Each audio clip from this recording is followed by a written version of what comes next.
সরকারি হাসপাতালের কর্মচারী, অথচ তারাই দালাল। বিপদের বন্ধু সেজে কৌশলের রোগীদের ভাগিয়ে নিয়ে যান বিভিন্ন বেসরকারি হাসপাতাল ডায়াগনস্টিকে। টেস্ট, আইসিইউ বা সার্জারি ধরন অনুযায়ী রোগীর বিল থেকে তারা পান 20 থেকে 50% পর্যন্ত কমিশন। এতে নিঃস্ব হচ্ছেন সরকারি হাসপাতালে আসা দরিদ্র রোগীরা। সরকারি হাসপাতালের কিছু কর্মচারীর নামে দালালদের নিয়ে অনুসন্ধান করেছেন সহকর্মী হাসান মিসবাহ। ফোটানোর ঝামেলা ছাড়াই নিরাপদ পানির জন্য ঘরে আনুন পিওরিট। কল করুন 16627। ঢাকা মেডিকেলের ঠিক পাশেই হেলথ এইড ডায়াগনস্টিক সেন্টার। অনেক রোগীর ভিড়ে ক্যামেরা দেখে নিজেকে আড়াল করার চেষ্টা করেন এক ব্যক্তি। জানতে চাই তার পরিচয়। আমার নাম মানিক। আপনি কোথায় চাকরি করেন? আমি চাকরি করি না, আমি এদিকে আমার কাকারে নিয়ে এসেছি। কাকা জিজ্ঞেস করে আমার কাকা। কি আপনার রোগী? জি, আমার রোগী। ভাতিজার নাম কি? উনি বলতেছে ভাতিজার নাম কি বলেন? আমি তো নাম জানি না। উনি আমার বললো যে আমি কাকা আপনাকে কোথা থেকে নিয়ে আসছেন? মেডিকেল থেকে। রোগীর সঙ্গে কথা বলার সময় পেছনে সরে গিয়ে পকেট থেকে কিছু একটা ময়লার ঝুড়িতে ফেলে দেন এই ব্যক্তি। তিনি তার আইডি কার্ডটি এই ঝুড়িতে ফেলে দিয়েছেন। এটি ঢাকা মেডিকেলের আইডি কার্ড। এই লোকের নাম মনির হোসেন। তিনি ঢাকা মেডিকেলের কর্মচারী। ঢাকা মেডিকেল থেকে একজন রোগী ভাগিয়ে এনে প্রাইভেট মেডিকেলে তিনি নিয়ে এসেছেন। আপনি আইডি কার্ড ঝুড়িতে ফেলে দিলেন স্যার ভয় ফেলাই স্যার, মাফ করে দেন স্যার। ছাড়েন ছাড়েন ছাড়েন ছাড়েন ছাড়েন। আপনি বলেন যে এখানে রোগী দিলে কত টাকা পান? স্যার কালটা করলে 150 টাকা পাবো স্যার। 150 টাকা পাবেন? জি গান স্যার। 2 মাস পর একই প্রতিষ্ঠানে গেলে আবারও পাওয়া যায় এই ব্যক্তিকে, সঙ্গে ভাগিয়ে আনা রোগী। আপনি ঢাকা মেডিকেল স্টাফ না?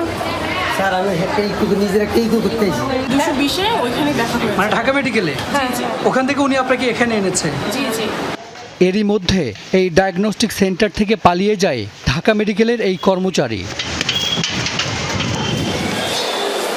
শুধু বাইরে রোগী ভাগিয়ে নেওয়া নয়, বরং হাসপাতালের ভেতরে বসেও সরকারি হাসপাতালের অনেক কর্মচারী খুবই স্মার্টভাবে দালালিটি করে থাকেন। এই রোগীর নাম সানাউল্লাহ, তিনি ভোলা থেকে এসেছেন। সোহরাওয়ার্দী মেডিকেলে টাইফয়েড টেস্টের জন্য আসলে তাকে বলা হয় যে 1000 টাকা লাগবে সেই পরীক্ষাটি করতে, আর রিপোর্ট ধরিয়ে দেওয়া হয়েছে ইম্পেরিয়াল হেলথের। আমারে বলছে যে এখানে এই রিপোর্টটা হবে না, এই রিপোর্টটা আপনার বাইরে থেকে করাইতে হবে। এবার সানাউল্লাহকে নিয়ে হাসপাতালের ল্যাবে পাওয়া গেল না অভিযুক্ত কর্মচারী হুমায়ুন কবিরকে। পার্সোনালি কেউ করে থাকে এটা অবশ্যই একটা ক্রাইম। আমি আমার ঊর্ধ্বতন কর্তৃপক্ষকে এই ব্যাপারে জানাবো। আমার যতটুকু করণীয় আমি সেটা করব। সারা দেশেই সরকারি হাসপাতাল ঘেঁষেই বেশিরভাগ বেসরকারি হাসপাতাল, ক্লিনিক, ডায়াগনস্টিক সেন্টার। এসব প্রতিষ্ঠানের পাশেই সারাদিন দেখা যায় সরকারি হাসপাতালের কর্মচারীদের। কেউ সঙ্গে করে রোগী আনছেন, কেউ আবার রোগীকে ঠিকানা বলে দিয়ে পরে সেখানে যান। ঢাকা মেডিকেলের চাকরি কি প্রাইভেট মেডিকেলে রোগী নিয়ে আসা? আপনারা তো কখনোই জোর করে নিয়ে আসেন না, ভালোবাসায় নিয়ে আসেন। তো সামনে আসে। সরকারি হাসপাতালের পাশেই বিভিন্ন বেসরকারি হাসপাতাল ঘুরে দেখা যায় ভর্তি রোগীদের বড় অংশই বিভিন্ন সরকারি হাসপাতাল থেকে ভাগিয়ে আনা।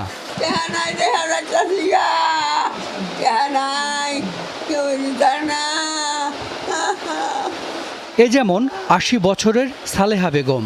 ভাঙা পায়ের অস্ত্রোপচারের জন্য গাজীপুর থেকে ঢাকার পঙ্গু হাসপাতালে আনা হয় তাকে। একজন কর্মচারী তাকে পাঠায় একটি বেসরকারি হাসপাতালে। পঙ্গুর স্টাফে এনে নিয়েছে। আমার মার চিকিৎসা চাই, বাড়ি তো যাবো, এই বড় মানুষলে বাড়িতে কি করবো? আমার মাঝে পয়রা দুঃখ পাইছে, আমার মার তো কিছু করার নাই। সরকারি মেডিকেলে যেসব রোগী আসেন চিকিৎসার জন্য, তাদের আসলে বেসরকারি হাসপাতালে চিকিৎসার সামর্থ্য নেই। ফলে খুবই অল্প টাকায় চিকিৎসা করবার জন্য তারা সরকারি মেডিকেলে যান, আর এরপরে সেখানকার কর্মচারী নামক যে দালাল সিন্ডিকেট এসব নিরীহ মানুষদের ভাগিয়ে বিভিন্ন বেসরকারি হাসপাতালে নিয়ে যায়। শুধু কি কর্মচারী, রোগী ভাগায় কিছু চিকিৎসকও। এবার টিকিট কেটে ঢাকা মেডিকেলের বহির্বিভাগে আমরা, সঙ্গে একজন রোগী।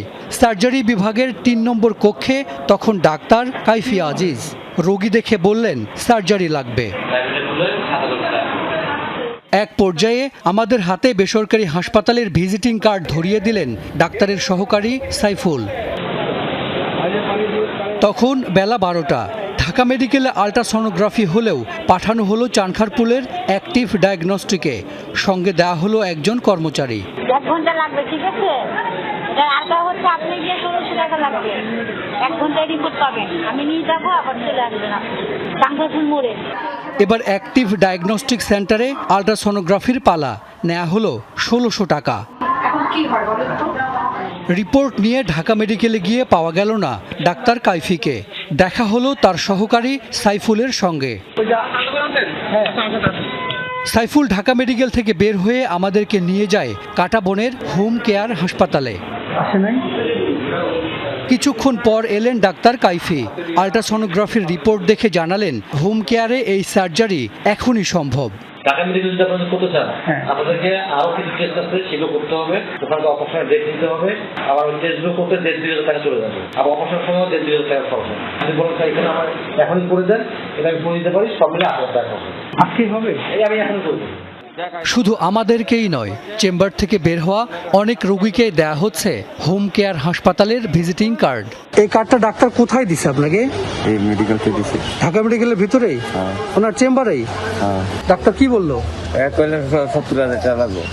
যদি করান আমার দিয়ে করাই থাকবেন, কিন্তু আমি কিছু পাঠানো হতো এখানে। এবার ডাক্তার কাইফির মুখোমুখি। জানতে চাই একজন চিকিৎসক কিভাবে রোগী ভাগিয়ে নিতে পারেন। আপনি সরকারি চেম্বার থেকে প্রাইভেটের কার্ড দিতে পারেন? কর্মচারী থেকে চিকিৎসক, রোগী ভাগিয়ে নিতে সবাই কেন এত বেপরোয়া তা জানা দরকার। এবার চিকিৎসক সেজে অ্যাক্টিভ ডায়াগনস্টিকে ফোন। আমি ময়মনসিংহে ছিলাম, রিসেন্ট এখানে এসেছি। আপনারা টেস্টের কমিশনের পেমেন্টগুলো কিভাবে করে থাকেন? বিকাশের মাধ্যমে করি বা নগদের মাধ্যমে যেভাবে নিতে হয়, মানে সরাসরি দিলে দেখা যায় অনেক সময় মেডিকেলে ঝামেলা হয়, তো প্রতিদিনের হিসাব প্রতিদিনই আমরা দিয়ে দিই। কোনটাতে কত দিচ্ছেন আপনারা? নিটটা রেখে 50%, মানে ব্লাডের 50%, বাকিগুলো দিয়ে দিই। আল্ট্রাসাউন্ডের উপর নির্ভর করে 30%, 40%। ঘণ্টাখানিক পর টেস্টের জন্য পাঠানো হলো রোগী। সঙ্গে ঢাকা মেডিকেলের কর্মচারী পরিচয়ে একজন। পরীক্ষা শেষে দেয়া হলো তার রোগীর বিল থেকে 50 ভাগ কমিশন। ঢাকা মেডিকেল থেকে একজন রোগীকে ভাগিয়ে এই বেসরকারি ডায়াগনস্টিক সেন্টারে আনবার পরে পরীক্ষা এবং সঙ্গে সঙ্গে দালালির কমিশনও পাওয়া গেল। দালালির এই ব্যবসা তো মন্দ না। একজন দালাল যদি সরকারি কোনো হাসপাতাল থেকে বেসরকারি কোনো ডায়াগনস্টিক সেন্টারে দিনে 3টি রোগীও ভাগায়, তাহলে প্রতিদিন তার ইনকাম 3 থেকে 10,000 টাকা। আর এটি যদি আইসিইউ কিংবা সার্জারির কেস হয়, তাহলে তো তার পকেটে যায় 10 থেকে 50,000 টাকা, যা তার 1 মাসের বেতনের চেয়েও বেশি। অর্থাৎ ভাগিয়ে নেওয়া রোগীর জটিলতা অনুযায়ী দেয়া হয় কমিশন। পরীক্ষা নিরীক্ষায় 40 থেকে 50 ভাগ, আইসিইউ 18,000 টাকা, আর সার্জারি হলে 30 ভাগ পর্যন্ত রোগীর বিল থেকে কমিশন পায় দালালেরা। আর সেই টাকা জমা হয় তাদের নামে খোলা আলাদা আলাদা কোডে। সরকারি হাসপাতালের কর্মচারীদের বড় অংশই রোগী ভাগানোর সঙ্গে জড়িত। অনেক সময় সংকট তৈরি করে রোগী ভাগানোর ক্ষেত্র তৈরি করা হয়, আর তাতে না বুঝে পা দিয়ে ক্ষতিগ্রস্ত হন নিম্ন আয়ের রোগীরা। ডিমান্ডটা অনেক হাই আমাদের স্বাস্থ্য ব্যবস্থার উপরে, আর সেই তুলনায় অপ্রতুল আমাদের স্বাস্থ্যের সাপ্লাইটা। সেইখানেই দালালরা সুযোগটা পায়। তো এইটার সমাধান একদিনে করা খুব কঠিন, এবং একদিকে আপনার সাপ্লাই বাড়াতে হবে, ডিমান্ডটাকে ম্যানেজ করতে হবে। বিভিন্ন সময় সরকারি হাসপাতালে দালাল বিরোধী অভিযান চালানো হয়। এতে ধরা হয় বাইরের দালালদের, আর ধরা ছোঁয়ার বাইরে থেকে যায় হাসপাতালের ভেতরের দালালেরা। হাসান মিসবাহ, যমুনা নিউজ, ঢাকা।